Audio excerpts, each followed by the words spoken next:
2023학년도 수학능력시험이 5교시를 끝으로 모두 마무리됐습니다.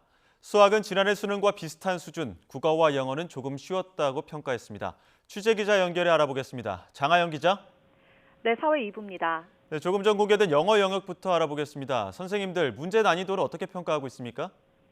네, 한국대학교육협의회 대입상담교사단은 영어 영역이 지난해 수능보다는 쉽고 9월 모의평가보다는 어려웠다고 평가했습니다. 어휘가 특별히 어려운 편은 아니었지만 문장이 길어져 중위권 수험생들에게는 다소 어렵다는 느낌을 줬을 수 있다고 설명했습니다.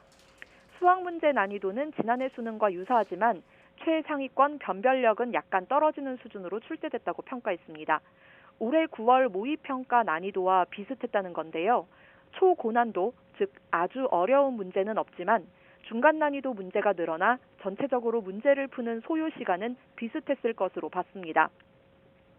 공통 과목은 조금 더 어렵게, 선택 과목은 조금 쉽다고 느낄 학생이 많을 것 같다고 말했습니다.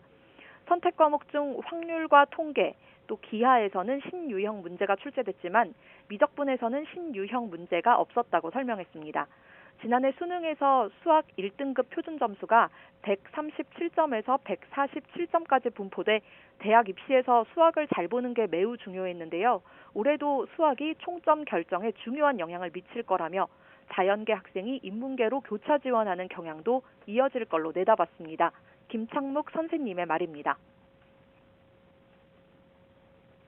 수능에서 이 수학의 비중은 작년만큼 상당히 클 것이고 정시에서의 이런 지원 경향성들도 수학 점수의 우수함을 가지고 이렇게 옮겨가는 이런 경향성들은 충분히 나오지 않을까 싶습니다.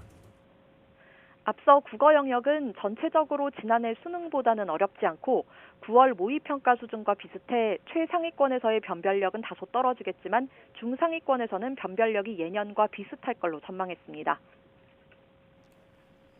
네, 이 앞서서 올해 수능의 전체적인 출제 경향을 평가원이 발표했는데 어떻게 설명했죠? 네, 2023학년도 수능 출제 검토위원단은 예년 출제 기조를 유지하려 노력했다고 밝혔습니다.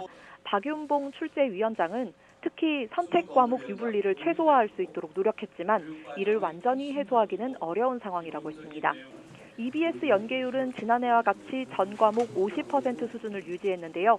박 출제위원장은 지난해부터 EBS 연계율 비중이 줄어들면서 이른바 불수능에 큰 영향을 미치지 않았나 판단한다며 체감 연계도를 높이려고 애썼다고 말했습니다. 또 지난해와 같은 출제 오류가 다시 나오지 않기 위해 출제 일수를 이틀 더 연장해 진행했다고 설명했습니다. 네, 올해 수능 26년 만에 졸업생 응시자가 가장 많았다고 들었는데 실제 수능을 치른 수험생은 얼마나 됩니까? 네, 1교시 기준 결시율은 10.8%로 지난해 수능 때와 같았습니다. 지원자 50만여 명 가운데 실제 시험을 치른 응시자는 45만여 명에 그쳤습니다. 코로나19에 확진돼 별도 시험장에서 응시한 학생은 1,889명으로 집계됐습니다. 증상이 좀 더 심해 병원에서 시험을 본 학생은 7명입니다. 수능 성적표는 이의 신청 기간을 거쳐 다음 달 9일에 배부합니다. 내일부터는 각 대학별 고사가 시작됩니다.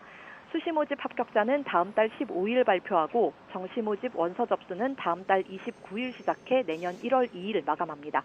지금까지 사회 2부에서 YTN 장하영입니다.